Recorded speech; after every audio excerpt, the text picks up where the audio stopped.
we are just getting right into the controversy. Season opener. Yeah. Most controversial episode yet. Were you surprised that it won our poll? I was pretty surprised that it won our poll. I just assumed our audience was all kind of sleazy dudes. Well, this is what I assume is that people who voted, not all of them understood that we are a bad movie podcast. Like, I bet some people just saw it and they were just like, oh, I like Back to the Future 2 more than Showgirls, and just like voted for it that way. That's the only explanation I can think of, because I never in my wildest dreams imagined that, given the choice, people would choose Back to the Future Part 2, a movie that some people don't even think is bad, to be our first episode for season 2. Welcome back to Bad Movies and Beer. I'm Cooper. I'm Nolan. And yeah, Back to the Future Part 2. Can you believe it? I'm excited to be here. A little disappointed we didn't get to go back and watch the classic Showgirls. Nolan loves titties. We all know that. You mentioned it a lot in that Total Recall bonus episode we did over the summer. I can't believe this is going to be the narrative for season 2, is you're going to try to pin me as a boob man, because that's really not true. That's all right. Well, listen, not my cup of tea. No, whatever you say. That's pretty funny. But we all remember Jesse from Saved by the Bell. Saved by the Bell. Yeah. And we all wanted to go back and visit that movie. But I think there might be a chance. That's not what I thought you were going to say we all wanted to do. Yeah. All right. That's not even the movie we're talking about today. What are we talking about? Back to the Future Part 2, the sequel to Back to the Future, the prequel to Back to the Future Part 3, I guess. I don't know. This is one of those ones where I personally feel that it is a bad movie, and I've gotten a lot of pushback on this from people. My realization, the whole reason I think it's a bad movie was I watched it for the first time in like over 10 years and was like, wait a second, like, this is not that good. Yeah, I don't think I've seen this since I was like a late teenager, probably. Yeah. We're talking late 90s, early 2000s here. And I'm gathering you might have slightly different opinions than like the 17-year-old you had back in 1990, whatever. Well, I mean, you do love to shit on my perspective on the podcast, but damn it, this is what's happening now. But I would say that for sure over time my opinions changed, as both I have grown up and changed, and as society has changed as well. I do like to shit on that part of it, yes, where you view the movie through the present day instead of well, are you going to do any of that today? I'm excited to see. I am. You know what? I'm going to be I probably am. Yeah, you're right. I'm going to point it out every time you do. Well, before we get into it, we should definitely talk about the beer we are enjoying. If you're just joining us for the first time, if you didn't listen to any of our first season, we always drink a beer that is somehow related to the movie we are watching. Now, this one I'm a little so-so on, because I feel bad. Last season, we watched The Human Tornado, and the beer we drank was named after the piece of shit, horrible character, the sheriff, like the main villain.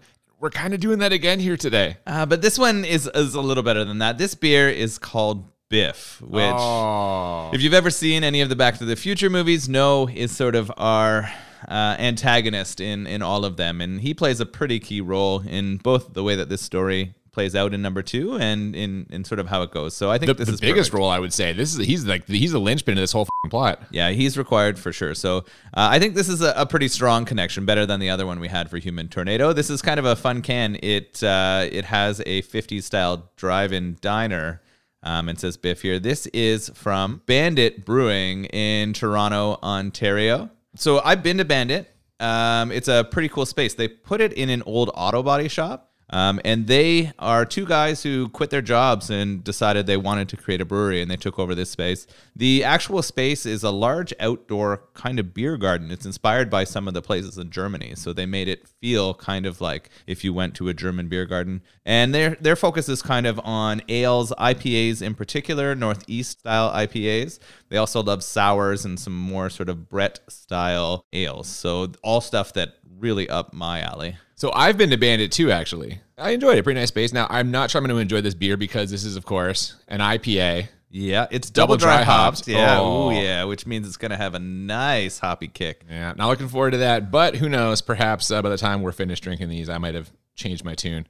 I'll reserve judgment until we actually try it. Should we crack it open? Yeah, let's get into it. Let's do it. So we begin on Saturday, October 26, 1985, after the events of the first movie. We get an immediate Jennifer upgrade because the actress who played Jennifer Parker in the first movie has been replaced by the one, the only, Elizabeth Shue. I mean... Yes, nice to see her. We had her in Cocktail from our first season. What I thought was interesting about Elizabeth Shue's performance in this one is she's only awake for, 2 minutes of it, and the rest of the time she spends passed out and being dragged around. It's true, but you know what? She makes the most of her time on screen, as she always does. What a pro. Love her.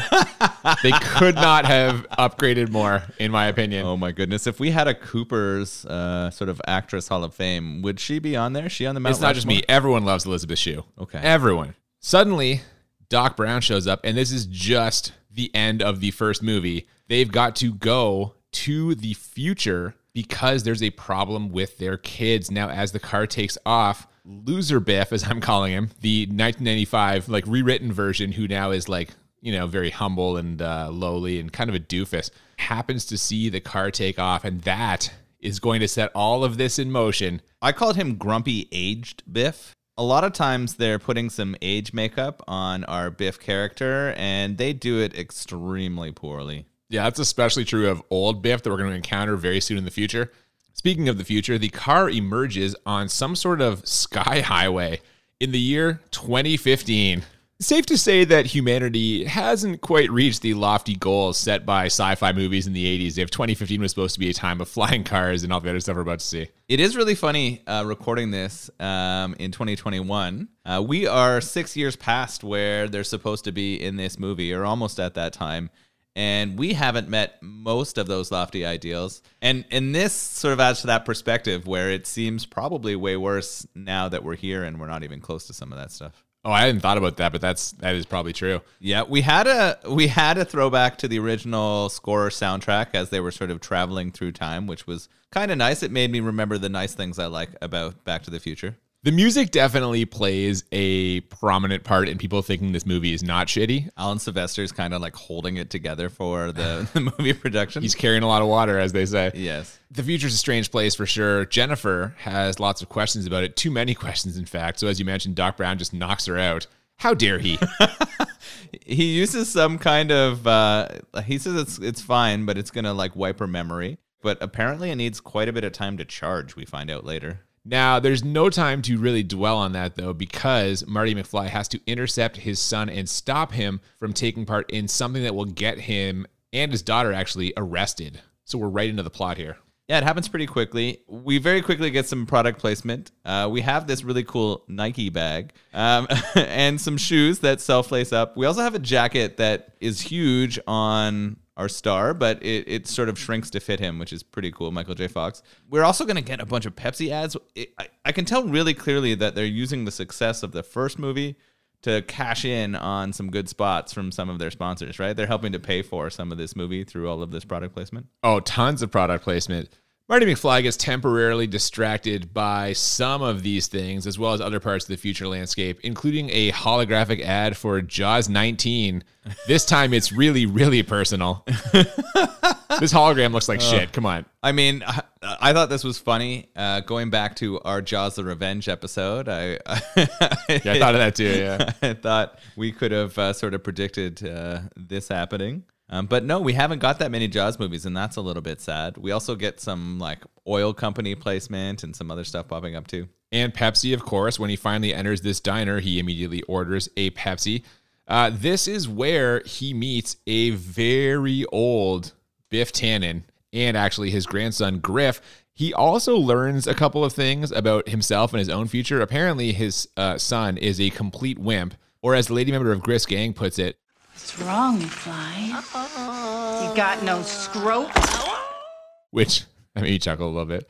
And apparently he has f***ed up his own future just terribly. Something has gone wrong, and now Marty McFly in this future era, kind of a loser. Yeah, it's interesting because he starts trying to figure out what happened to him. Doc keeps warning him against trying to figure out what his future looks like, or even sort of seeing or learning too much. We know that this could be a big deal. We're worried about, I think they call it the butterfly effect, when there's sort of changes in one time and they go back from the other. And it turns out that the whole reason they're back there is to stop his son from getting involved in a criminal action with Griff, the sort of grandson of Biff from our current reality. Yeah, I guess in Marty McFly's damaged future already with his own mistakes, this arrest of his son and daughter, they say when she tries to break him out, will cause his whole family to just fall apart and dissolve. So this is Doc's looking out for a friend here.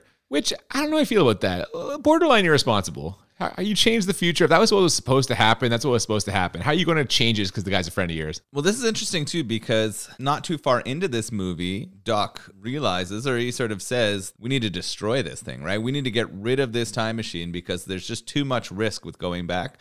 In essence, I think he says he only created it because he wants to sort of see what the future is and to kind of have a better understanding of where we're going and maybe understand why people are around, was sort of what he said. Don't forget visiting the Old West. They drop in about 130 not so subtle clues that we might be headed to the Old West in the near future. Well, we found out that that's Doc's favorite time period, and you know what? He makes it happen. Sure does. But before all that, Marty manages to switch places with his son. He tells Griff no dice on that night's opportunity. And then we get the very famous hoverboard chase, which ends with him stuck in the middle of a fountain because your standard hoverboard does not work on water. Now, Griff's board will, though, because it's a big one. But after Marty jumps down into the fountain, Griff and his gang smash into the courthouse. Disaster averted. Movie over. We did it. Oh, my goodness. So, yeah, a lot happens here. The hoverboard. This is what I remember from this movie, right? I think we all remember these. We all wanted one, right? We all thought, okay, when are real hoverboards coming out? We're going to get to float around and do this. But yeah, the crash scene's pretty funny. Once the crash scene happens, he sort of takes a peek at his newspaper that he's sort of brought back, and what starts to change? Yeah, the headline about his son getting arrested in standard Back to the Future fashion changes to a headline about Griff and his gang getting arrested. So again, we've basically sewn up the whole reason they came here to the future, but this is where Marty gets the idea, thanks to a guy who's trying to raise money to preserve the clock tower, that he can, maybe bet on some past sporting events, past in quotation marks, as a way to become rich. And this is how the Gray's Sports Almanac rears its ugly head. So when I think of Back to the Future, this plays a really big role in my memory. Is that right? prominent? Like Yeah. I have them so intertwined with each other, or my memory of watching them separate is so poor that, like, if I hadn't have just watched this one, I would have almost assumed that it took place in the first one. Well, it's problem number one for the second movie. Problem number two is that old Biff Tannen sees two Martys, one of whom takes off in the DeLorean with Doc, and he also finds the almanac, and he also overhears that the DeLorean is actually a time machine, which now a whole bunch of pieces falling into place for him, and this is what's really going to spur the action on here. Yeah, crafty old Biff now has a plan. He picks up where Marty left off. Marty decided not to bring it with him because Doc sort of chewed him out pretty hard. But Biff doesn't have that Doc sort of conscience with him, so he's going to go back and change his future. That is his plan. Now, those are the problems that Marty and Doc are going to encounter in this movie. The problem right now they have to deal with is that the future police have come and found Jennifer knocked out. They just tossed her off to the side in an alley, and the police are going to take Jennifer home. The problem is this is going to be the future home where she is going to encounter her old self. Now, this happens after some terrible future comedy involving Michael J. Fox in drag and his parents making a cameo, kind of. It's his real mom from the first movie, but it is not his real dad. They just stuck some guy under a bunch of old man makeup trying to look like Crispin Glover. They even hung him upside down to make it even They're trying more to make it really difficult hard. Yeah, I know. To tell that it's not him. I guess you were telling me there was an issue with the contract for his dad from the first one. Yeah, they wouldn't pay Crispin Glover what he wanted to be in the movie, so they were kind of like, fine, we'll just work around this. In the scenes we get to later where they're back in the past, they just use footage of him from like the first movie, which they figured no problem. But for this one, they try and dress the guy up like him. And this ended up he ended up suing them. It was kind of a landmark thing for like using actors' likenesses or previous footage. I don't know who this guy is in the upside down old man Crispin Glover makeup. Either way, how bad is this future comedy scene? This whole section is probably the worst section of the movie. It's real bad. The only thing that was kind of cool is they did have video talking technology. So they were talking to each other through a television screen, basically. Yeah. And that sort of hits home really well right now. You know what doesn't, though? The presence of multiple fax machines. And not just fax machines like shitty printouts. Like the printouts look terrible. So that part's funny. So he agrees to some shady shit with a guy named Needles. Played by Flea from the Red Hot Chili Peppers. Yeah, which is kind of cool. And once he makes this agreement, all of the fax machines in his house after a confrontation with his boss. How'd you feel about his boss, by the way? You're always very sensitive to cultural stereotypes. When he shows up on the screen going, McFly! Fujitsu-san! Konnichiwa! you not happy? I don't know if that was a comment on sort of Japanese companies going to like take over American. That was a very real fear in the 80s. Yeah. And I feel like that was sort of what it was. It was pretty stereotypical portrayal of a Japanese person too, for sure. Just stoking the fires right now. Yeah, I know. So they have that happen, and then all of a sudden, out of all of his fax machines, and he has many, it starts printing out "you're fired." So kind of funny, but also very lame. Yeah. While all this is happening, Doc and Marty show up, followed closely by Biff. Doc goes to get Jennifer, and Marty's supposed to watch the car, but he can't resist checking out his old neighborhood, which allows old Biff to get in the DeLorean and take the almanac back to his past self. Except, Marty is like 15 feet away from the DeLorean. He walks away, but he's still very visible. Biff has to get in the DeLorean. We see him try and back it up. He smashes into a dumpster because he doesn't know what he's doing. He's an old man. Then he goes back to the past. Then he comes back to the future, parks the DeLorean again, and all of this happens while Marty's standing 15 feet away in the middle of the street just looking at the neighborhood. You're telling me at no point does Marty be like, oh, I better look back in the car. Hey, what was that sound? Did someone just hit a dumpster? Like, come on, man.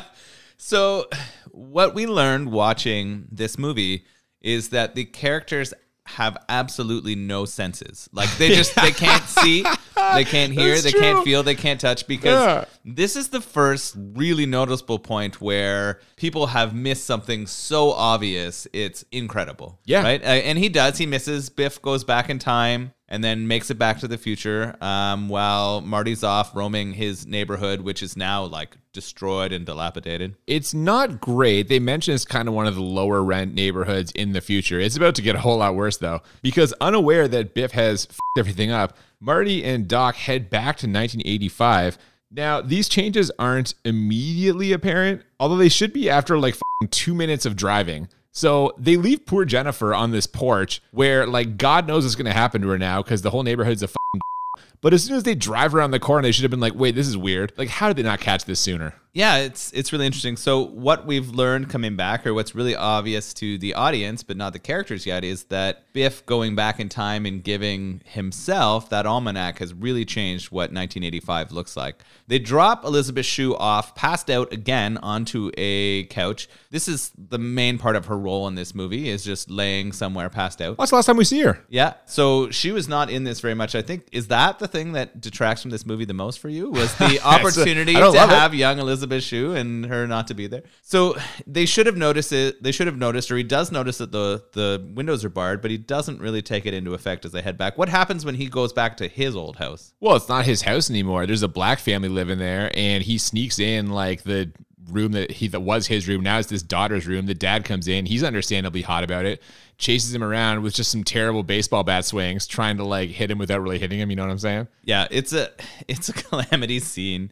It's a dad getting angry because he finds a boy in his daughter's room, and Michael J. Fox is like, I don't even know why I'm here, and he runs out and gets out of the house. But he realizes really quickly they're not in the right spot. No, this, as we said, this place has now become a complete with like chalk outlines and abandoned police cars. And right in the center of this, Biff Tannen's Pleasure Paradise. Just a sleazy looking casino hotel, I guess. Yeah, it seems like they've taken over the building that used to be the famous clock tower, the one from the very first movie, right? The one where the lightning strikes and we get that time travel. And he's taken it over and he's made it a very sleazy casino. And we have a whole bunch of what seems like motorcycle gangs outside of it. And we have Marty McFly kind of wandering his way over there. You know what I like, though? Despite all of the dilapidation and the like undesirable elements of this scene, they do still throw a little something towards culture, because not only does this hotel feature a casino, it also features the Biff Tannen Museum. So they are trying to impart some knowledge where Marty learns Biff suspiciously won crazy amounts of money betting on sports over the years, and at somewhere along the way married Marty's mom. Lorraine Baines McFly is now, I suppose, Lorraine Baines McFly Tannen. And he freaks out about this, but before he can do too much, Biff Tannen's goons, including Billy Zane, dressed like a Texas oil man, Oh my knock Marty out and take him back to the penthouse. Yeah, so the choice to include the museum was clearly just so they could explain what has happened. Oh or yeah, changed clearly, it. yeah. It was just absolutely so convenient that he could just watch a video screen that explained all the changes that had happened. It was fun watching you get excited about seeing Billy Zane on camera there. Oh, I love the Western look. He's got a cowboy hat and one of those like patterned shirts. And I didn't see if he had a bolo tie, but it would fit. He could pull it off. He could pull it off. And you reminded me or told me that he was also a henchman in the first one, too. That's correct. All three of those guys, same three guys from the first one. And we see them in the past a little bit later on in this movie. So they knock out Marty, and the goons, where do they take him? So he wakes up in the penthouse of Biff Tannen's Pleasure Paradise. His mom is there looking especially trashy. Like, let's be honest here. Lorraine Baines McFly Tannen has looked much, much better. Nice cans, though. That's what you were saying. You are going to push this as far as you can. She was looking much older. The aging makeup on her was much better than the aging makeup on Biff. That's true. Yeah. From the other one, she looked kind of realistically haggard. They did give her some body alterations in her chest region. Yes. His dad is apparently dead, and the relationship with Lorraine and Biff is not good.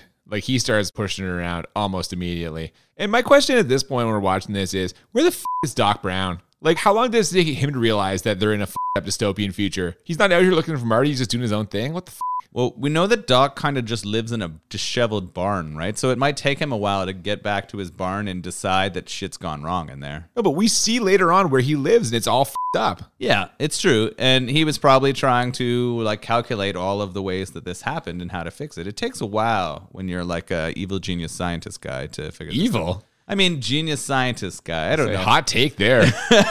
Is Doc Brown the villain of this movie? No, clearly not. The villain is clearly Didn't you just say he f***s with time to save his friend's future? It's we were all tempted to do that. Come on. That's problematic. It is, but it's not nearly as problematic as Biff Tannen becoming a fucking abusive, like, ghetto overlord. Yeah, it's pretty rough. There's some comparison to the way he is in this to Trump, right? That is the rumor. I don't know if that's ever been confirmed, but the rumor is his persona in this movie, it was based on, like, Donald Trump in the 1980s. I mean, other than the casino thing and having a high opinion of yourself, I mean, maybe the hair a little bit. I think they make I don't the totally see it, but yeah, it's not quite the same, but it's interesting. Donald Trump ever have big sideburns? I don't know that he did. I'm not sure. Okay. Doc does show up soon. He actually bumps into Marty at the cemetery where Marty is crying over his father's grave. Turns out Doc was at the library this whole time. That's what he was doing, trying to figure out what happened. He's actually kind of pieced it all together, pretty much got it figured out. Even spots the almanac in a photo of Biff after his first big win, which you were laughing at. Yeah, I thought this was hilarious. They go back and they find the newspaper articles with the black and white pictures, and you can see the almanac poking out of his shirt. Yeah, it's kind of ridiculous. Later on, they say he's supposed to keep with him wherever he goes, but like, come on, man. You don't have to stick it out when you're fucking like claiming a giant gambling win. No one at the gambling commission is like, hey, what's that book? I think it's here where they're showing all of the old newspapers that they do the first, like there's been other kind of hints at it, but they do a really big sort of hint or intro for the third movie. Well, there's one at the Biff Tannen Museum when it mentions his like great grandfather, Mad Dog Buford Tannen. Yes, that's right. West. Yeah. And then we're getting another throwback here for it. They are just pounding us already hard about the third movie in this trilogy, the one that I've probably seen the most. That is mind-blowing to me. How the have you seen Back to the Future 3 more than Back to the Future 1 or 2? I think like more than one? Yeah. I mean, I've seen one probably 3 or 4 times. This is probably my third time seeing this one. But the third Back to the Future movie was on TV all the time. I think it was way cheaper to find like syndication or something for them. Yeah. So this was often on Saturday or Sunday afternoon, like movie time, I think. I believe it. Well, after a lengthy lecture on the nature of time travel, they realized the only way to set things right is to go back in time to when Biff gets the almanac. But when was that? Well, Marty decides just to ask him. And to do so, he interrupts more third movie foreshadowing as Biff is watching an Old West movie where the main character wears a like metal plate underneath his shirt to catch any bullets that are shot at him. Yeah, he's got like a Clint Eastwood movie on, I believe. Yes, absolutely. Biff just tells him the exact date which I'm like, what on earth? Now, I guess to be fair, he is planning on killing him because when old Biff gave him the almanac, he said, someday a crazy, wild-eyed scientist or a kid may show up asking about that book. And if that ever happens...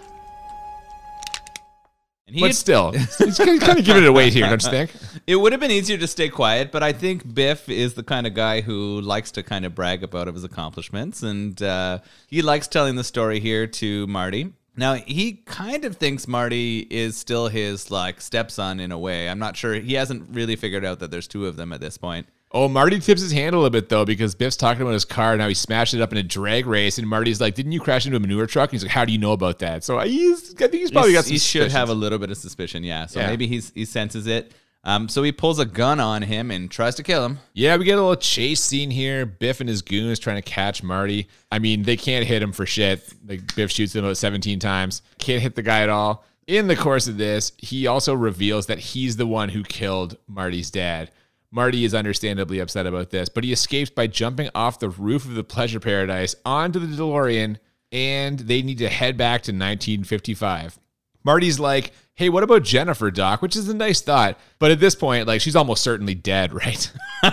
Well, they did leave her in that, so the only chance of saving her is going back in time and sort of resetting the past. So they went to 1955. So we're back in 1955 now, and they've got to get the almanac from young Biff while also avoiding the earlier versions of themselves, Marty, who traveled back in time in the first movie, and the Doc Brown, who is here from 1955. Doc explains all of this to Marty in this scene where he's just running back and forth up and down a road, and they're both kind of looking at the camera. This scene is f***ing dumb. What a dumb scene.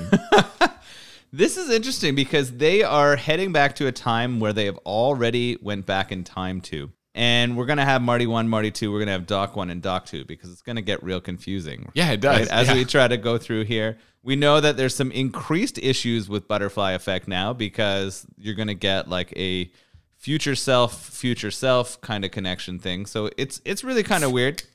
What I had questions about was why didn't they spend more time in the future? Like, why the decision to go back to 1955? Oh, I'll tell you the answer. Yeah. This is my main problem with this whole movie.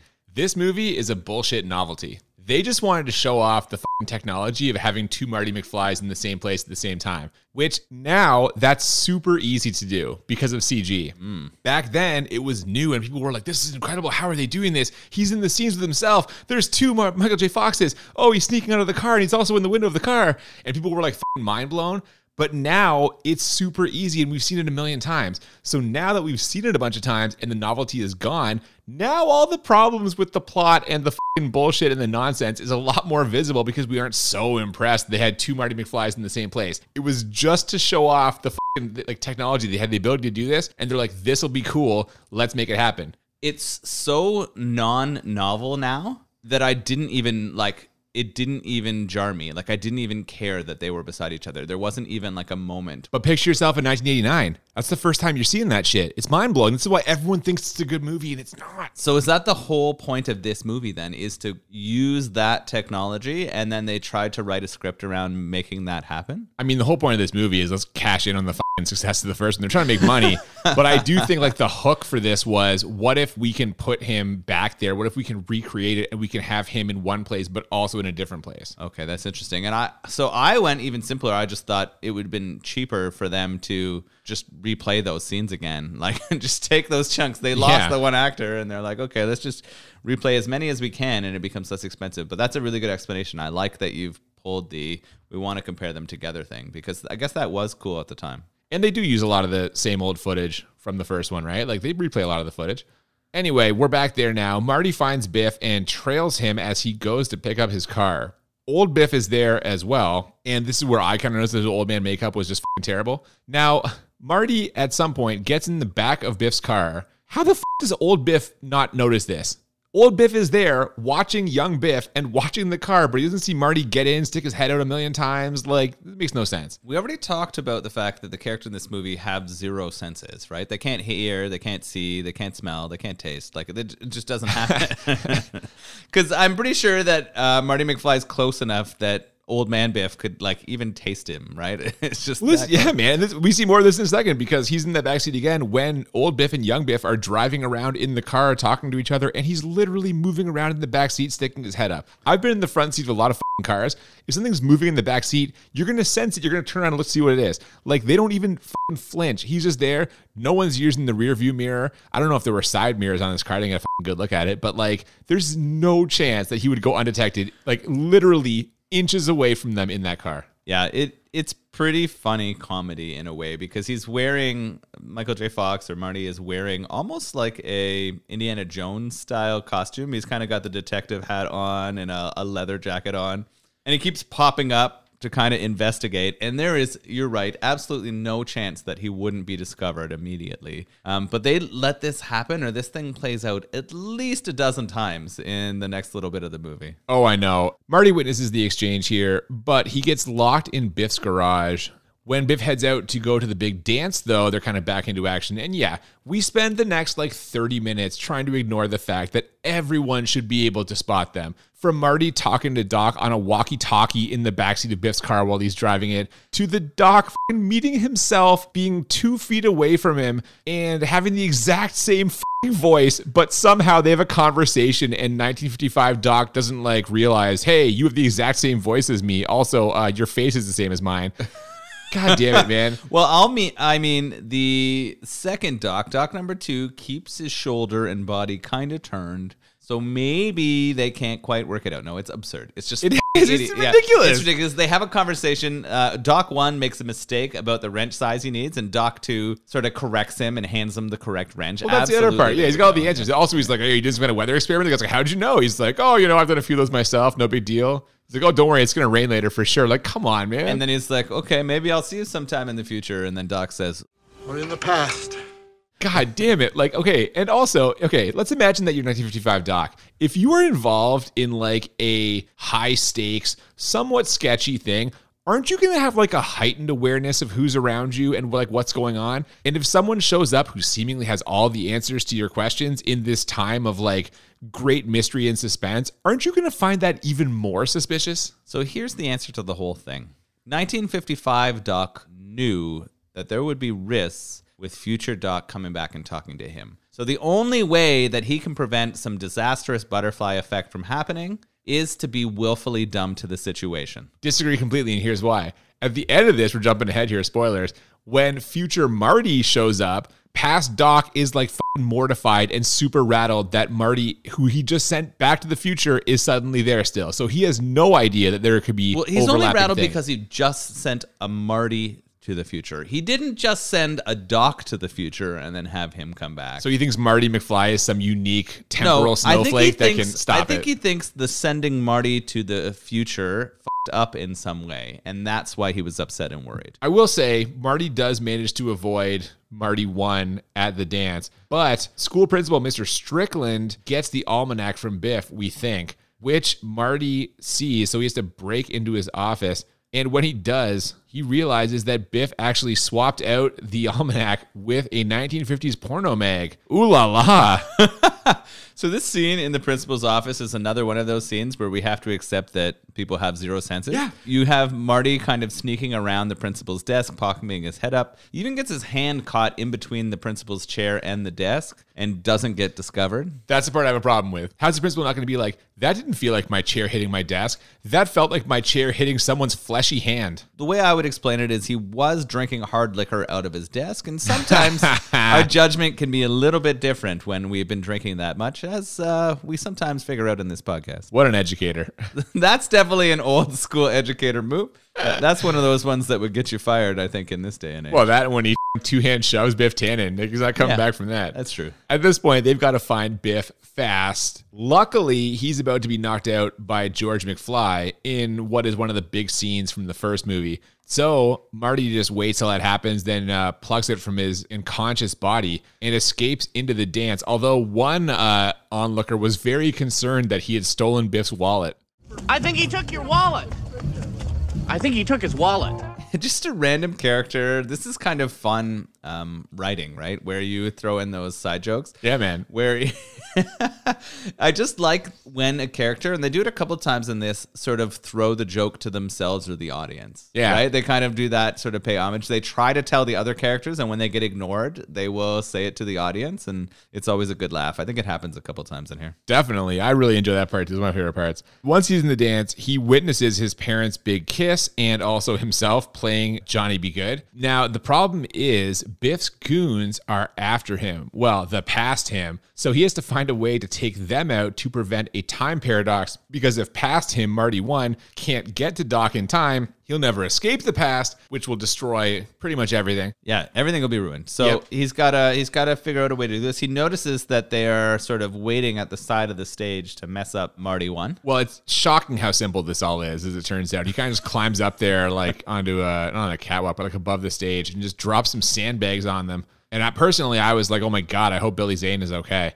Like that's the like. I heard you yell like just a little bit of a shriek when Billy took it with the sandbag. I could tell that you were in pain, but I guarantee you that they put a stunt person in there. They wouldn't want to harm Billy. Oh, never. No, yeah, he wouldn't go for that. No. So Marty 1's in the clear now, but Marty 2 has some Biff problems. All of a sudden, he's there. Marty should just walk away, but Biff calls him chicken, which we have learned earlier in this movie is the reason why future Marty's future is all messed up.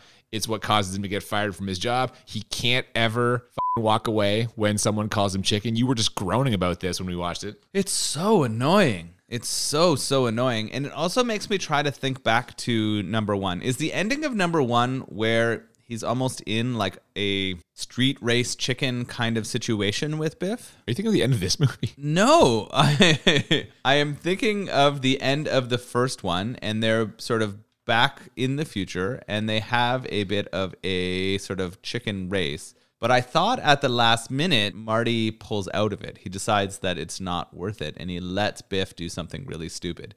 He actually stops like accepting that "are you a chicken" kind of thing. But Biff in 1985, Biff's like a fucking adult, and Marty's a teenager. Yeah, I'm trying to. I don't know what I'm remembering. I'm clearly remembering it wrong. sounds Somebody who familiar. knows Familiar, these yeah. movies really well, send us a correction or tell me how this really worked, because I'm confused as That's all right. Now, he's got the almanac. He should just leave, but Biff calls him a chicken, so he comes back. And as he comes back past Marty 1 bursts out the door swings, smashes Marty 2 in the face, knocks him out. So now Biff just takes the almanac from his unconscious body, thus completing the circle. I mean, I actually kind of like that he knocked himself out because he was like dicking around and being an idiot. He should have been bigger than that. He should have been able to walk away from it and everything would have been solved, but it's not. So how are they going to go get this back another time? Well, okay, and this is the thing, man. Part of this movie that bothers me is they just keep throwing up fucking obstacles. This is the point where I was like, how long is this fucking movie? Because like they've already been in the clear like 5 or 6 times. They just keep throwing one more thing. This This could have been a half-hour TV program, right? Like we could have had this all done. I'm really questioning continuity at this point too. Like I'm wondering whether they actually gave a about continuity at all, or like they're just like, we're just going to go for it. I think I hate to give them credit because I'm the guy saying this is a bad movie, but I think in a lot of cases it's actually pretty clean. I think they're pretty good at like keeping everything They did a the way decent it's supposed job to at be. it? Okay. My problem is just, yeah, man, and this movie's not super long. It's not too far past 90 minutes, like an hour 45 or 48 or something, but like, I don't know, man, it could have been shorter. It just seems unnecessary to me. They just keep throwing up obstacles. Whatever, they gotta get it. So they fly the DeLorean down, and Marty uses the hoverboard to kind of float behind Biff's car. He snatches the almanac and then causes Biff to smash into a truck full of manure after like a Biff's like trying to chase him down in the tunnel. Yeah, it's funny. So I like him doing this hoverboard chase, and I thought it was kind of funny that they ended with Biff still crashing into a manure truck again. Oh, you gotta play the hits. I like that Biff actually fucking uses the rear view mirror and notices Marty back there for a change after fucking 20 minutes of him not noticing that. Somehow he gained his senses back. Apparently. Which sort of affects the movie continuity for me, but that's okay. There's no way Doc would have allowed him to bring a hoverboard back with him. Yeah, he notices a fucking small almanac, but he doesn't notice a goddamn giant neon pink board. Whatever. So now they should be good, but for some reason, Doc claims he can't land the DeLorean. even though he literally is like 10 feet off the ground when he drops Marty off. So I don't understand why he couldn't land it. It's bullshit. There's some really strong weather that's preventing the DeLorean from landing appropriately. That weather is enough to open a door and let Marty down, but Doc knows that he can't safely land Dude, this he's DeLorean. basically landed when he drops Marty off. He's like already on the ground. It's nonsense. You can't explain the speed of wind in the bottom 10 feet above the ground. It's just different than it is that 10 feet above there. It's such horse shit. I hope a physicist is listening and shits all over this. At least I love irony, so at least we get a little bit of that in this scene, because just as Marty says to Doc, be careful, you don't want to get hit by lightning, he immediately gets hit by lightning and disappears. Yeah, so this is kind of interesting, right? We've lost Doc. Lightning has hit him. He doesn't know what's happened to him. He has the almanac, but he needs to destroy it. And so he burns it. The future gets better, so that's good. But Doc's gone and he's trapped here. But who shows up to save the day? Joe Flaherty from SCTV, just randomly in a car. Western Union. That's true. He is from Western Union. He has a letter for Marty McFly. Apparently, everyone in the Western Union office was wondering if anyone would actually be there because they've had the letter for over 70 years. And he says, and I love this, we had a little bet going as to whether this Marty would actually be here. Looks like I lost. he starts. So I guess they've all been that. placing bets of whether there would actually be a young man matching Marty's description there in that exact location 70 years from now. And we know, obviously, that this is from Doc. 70 years kind of makes me think it might be in cowboy or Western times. I know. What unbelievable. Oh, my goodness. And it is. Sure enough, it's from 1885. Which, of course, is going to be the setting of the next movie. So now Marty's got to get back there, and there's only one person who can help him, the Doc. Of course, the Doc is in the Old West, so he goes to the next best thing, 1955 Doc number 1. We cut to the climax of the first movie just seconds after Doc number 1 sends Marty 1 back to 1985 when suddenly Marty comes running around the corner. The Doc is understandably shook by this. He is, borderline horrified as he just sent him back to the future. But now he's back from the future and he has to head forward to the past or something. I don't know. This is where it starts to kind of fold in on itself. Things start to get a little convoluted here. I didn't remember how this ended, but we pretty much end here with text coming across the screen. To be concluded. Yeah. And so we know a third one's coming. And to give us more information, they play a f***ing trailer for Back to the Future 3. Yeah, they filmed them both at the same time. Very similar to what happened with The Matrix Part 2 and 3. This is, where we end. We go to the credits after this. And this is one of the things I don't like about this movie is it doesn't really end. I can not remember watching a movie ever that does this. That straight, this is a thing that happens in television shows all the time, right? Where you're going to be able to watch the next one in a week. Or if you're streaming it, you can just go to the next one, right? Because they've been recorded previously. I cannot remember a theater release where they're like, to be continued, and here is the next movie. Yeah, that is a little weird. Matrix 2 did not have a preview of Matrix 3, but you knew it was happening because at that point everyone was kind of plugged into what was going on. I will say, in terms of the non-ending, Back to the Future Part 1 technically has the same kind of thing, although you could just kind of use your imagination to fill in what happens in the future. I don't know, man. It's... This is a big letdown for me. Yeah, I was going to say it's unsatisfying. This way that they ended the movie just seems so forced to go to the next one. And although I've seen the third one more than any of the others, it's ridiculous. I don't understand how it answers the question of to be continued. I don't understand how it resolves the Back to the Future story. I obviously need to watch the third one again. I probably haven't seen it in a long time. No, you don't. I probably don't. But I want to know what happens to them in the present, in the 1985 world. How does that all resolve? And we don't know yet. I just want to know if Jennifer's okay. I was going to say, you're worried about Elizabeth Shue. What happened to her? Oh, my God. Yeah. I hate to say it, but are her scenes in this just padding? Probably. How dare you? No, you know what? No such thing. This is what I said at the beginning. We had two movies with Elizabeths in them, and we got the one that featured much less Elizabeth. Well, I mean, in terms of skin shown, we definitely got, yeah. So that's it, man. We're out. This is the end of the movie. And I guess now we'll rate this. If you're just joining us, we always do this on a scale of 1 to 10. We do it twice, 1 to 10 for how bad it is, 1 to 10 for how enjoyable it is. And the goal is to find movies that get a 10 out of 10 on both scales, or as we call it, the Crit 20. And I will tell you right now, this movie is not bad enough for me to give it a 10. Not even close. It's bad in my opinion. It's bad enough to be on our podcast, but I recognize there's a lot of like well done, well made parts to it. Some parts are ridiculous, like no one spotting Marty especially, but also Doc when they're kind of in the past. I'm gonna give this a 7 bad.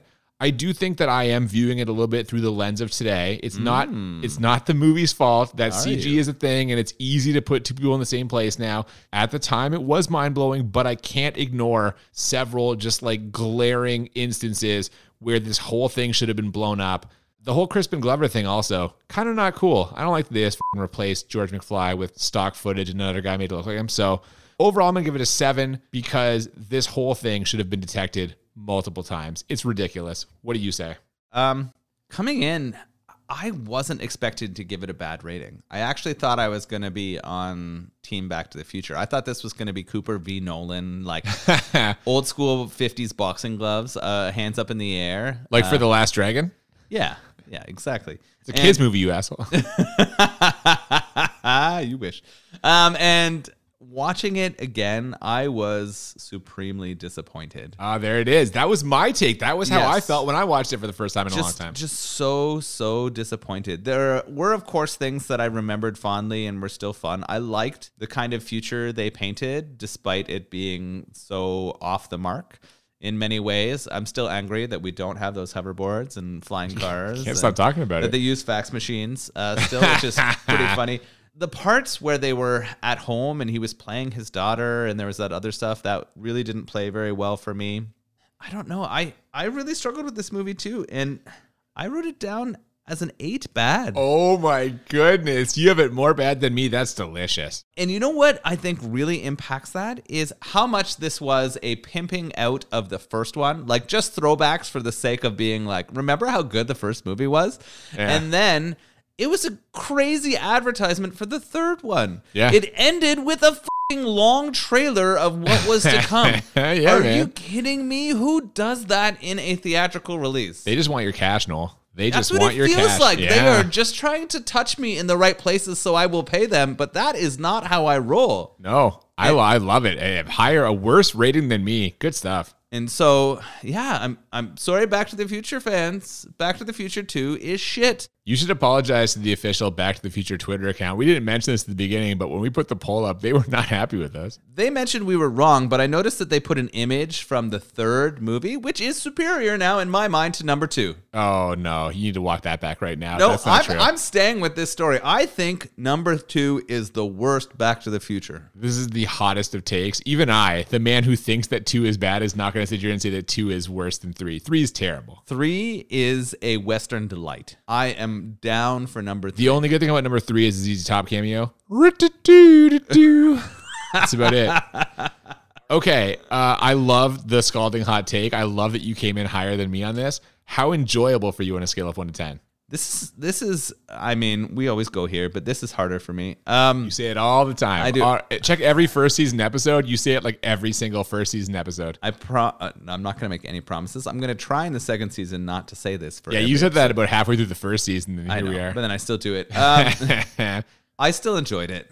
Yeah. It's still a Back to the Future movie. I criticize them for like going back to the places that were the hits from the first one over and over again, but that also brings you back. It even starts with the music in the intro that pulls you right into the joy of the first one. The first one is a fun and good movie. Oh, it's great. And this brings me to it. I wish they hadn't have given so much of the third in it. That's sort of what detracts from me. I still laughed at the absurdity of some of the moments, the jokes of characters to themselves, how absurd it was that he wasn't captured in many times was kind of enjoyable, yet frustrating at the same time. But I'm giving this a 7 for enjoyability. This is great. You know what I love about this?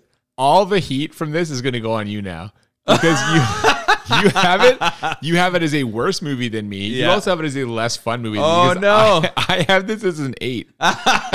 I had 7 and 8 written down in my book, and after watching and talking about it, I decided on 7. So You flipped them. Yeah. No, I have this as an 8 for all the reasons you just mentioned. The first one is such a good fucking movie. It's so great. It's an absolute classic. And the fact that they go back to it, I mind it from the sense of like what you described as this movie's bullshit. They're just trying to like play in your nostalgia for the first one and also sucker you into paying for the third one. But like the first one is great. I mean, when it comes down to it, any movie with Elizabeth Shue and Billy Zane in it's gonna be real hard to get a bad rating from me.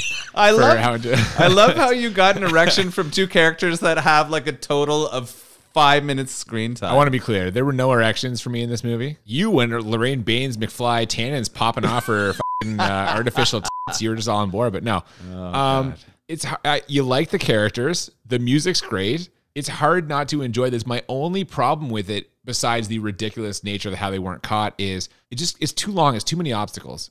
One more time, they gotta get it again. They gotta get it again. There's another problem. Like this movie spent so much time doing fucking temporal cleanup that I'm just like, I wish it had been a straight 90 and they had cut out like the last 2 obstacles. In my mind, get in, get out. It would have been more enjoyable, but at the same time, 8 still pretty good. Please direct all your Back to the Future Part 2 hate to Nolan, who ranked it as both a worse and less enjoyable movie than me. So I'm out, guys. This is all on him. At One Step Too Far with the A, B, and F4. What I'd like to say is Cooper likes to deflect blame here, but the fans voted for it and Cooper suggested it. So if really you didn't want me to give some sort of flack to this movie, then Cooper should not have been the one to bring it up and create the audience. The audience picked it. Don't blame me. The audience picked it. I put it out there. I voted for Showgirls. I am never going to blame our audience. I actually voted for this. I know you did. Yeah, exactly. Look at this, and here we are. Because I thought it would be You heard him. fun. He wanted to shit on it, guys. He wanted to shit on it. I hadn't seen it again. I wanted it because I thought I was not going to call it a bad movie. I really thought it was going to be you and I yelling at each other across the table about how this movie is good and not bad, but here we are. Well, you know what? That didn't happen, but I imagine it's going to happen in a few seconds because how'd you feel about this beer?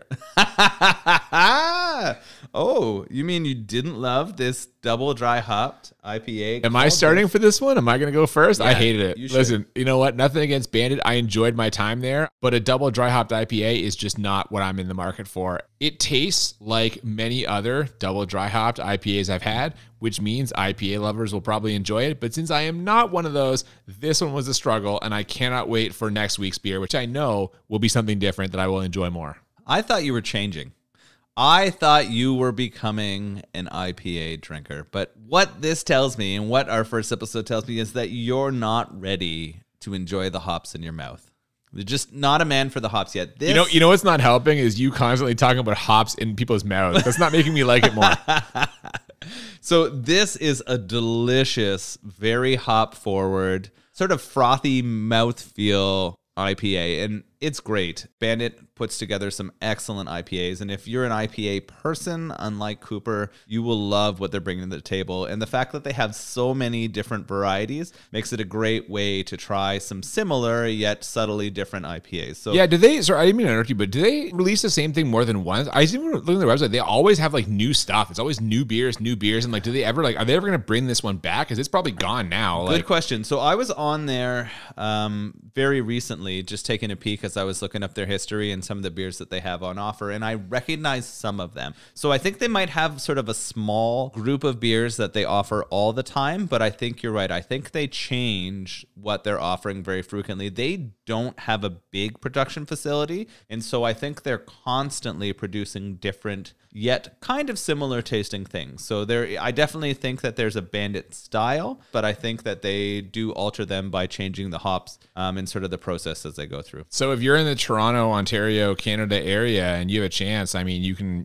try some of their stuff. You come back in a couple weeks, it might be all different, which is pretty cool. Which is nice. So definitely check out their beers for sure. I recommend them. There you have it. That's going to do it for this week. A great return for us in season 2 here, I feel. Very excited for what's coming up next. Speaking of coming up next week, we are going to be watching a gritty early 80s, late 70s action movie. It's The Exterminator. Ooh, I think I've kind of heard of this movie before. I feel like it's one of those movies where people are like, have you seen The Exterminator? Like, it's got some extremely graphic kind of imagery and things that happen in it. Yeah, picture like a more graphic, more low budget Death Wish. I have never seen Death Wish, but But I'm excited for The Exterminator.